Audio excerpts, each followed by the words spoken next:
Each time a member of parliament left the party that sponsored them to parliament, they had to resign and go and seek fresh mandate.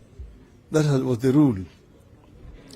I myself resigned from the party that had sponsored me into elections, Ford-Kenya, when we disagreed irreparably with the leadership. I resigned and went and sought a fresh mandate from the people of Lang'at, and I was re-elected. This was the situation during all that period of time until now we came to 2010 Constitution. The 2010 Constitution now created a presidential system of government. But all the same, it says clearly that Kenya is a multi-party democracy. Kenya is a multi-party democracy. A multi-party democracy, mature multi-party democracies, there's nothing like defection. US, you see a situation like the last time, there was only one member difference between the Republicans and the Democrats. But the situation where a member of a Democrat would defect to go and join a Republican is unthinkable. But you are elected as a member of a party which is a member of a coalition.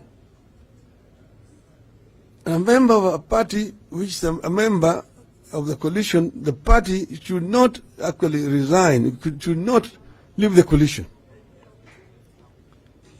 That because as you're going to the people, you are going with a mandate, you are going with the manifesto of the coalition.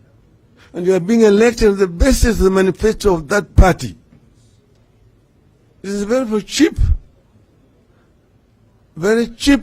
and principled for a political party to say, after the elections, you're now resigning and now going to join another coalition, the one actually you ran against.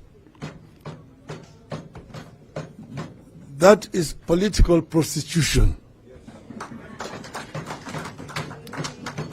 No basis at all. On what basis did UDM resign from Azimio to go the other side? Even before the speaker had been elected, even before members had been sworn in.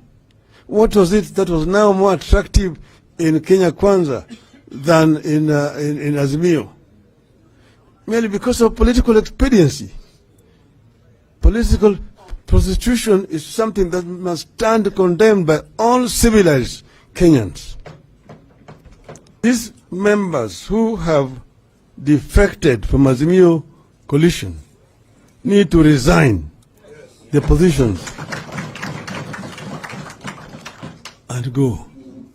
Then secondly, you see a new dangerous phenomenon developing, that members of parliament are approaching the executive supposedly for development in their constituencies. Under our current constitutional dispensation, the resources are being actually allocated by Parliament. Parliament is the one that the executive comes with a budget proposal to Parliament. Parliament looks at those budget proposals and then agrees on how to allocate resources.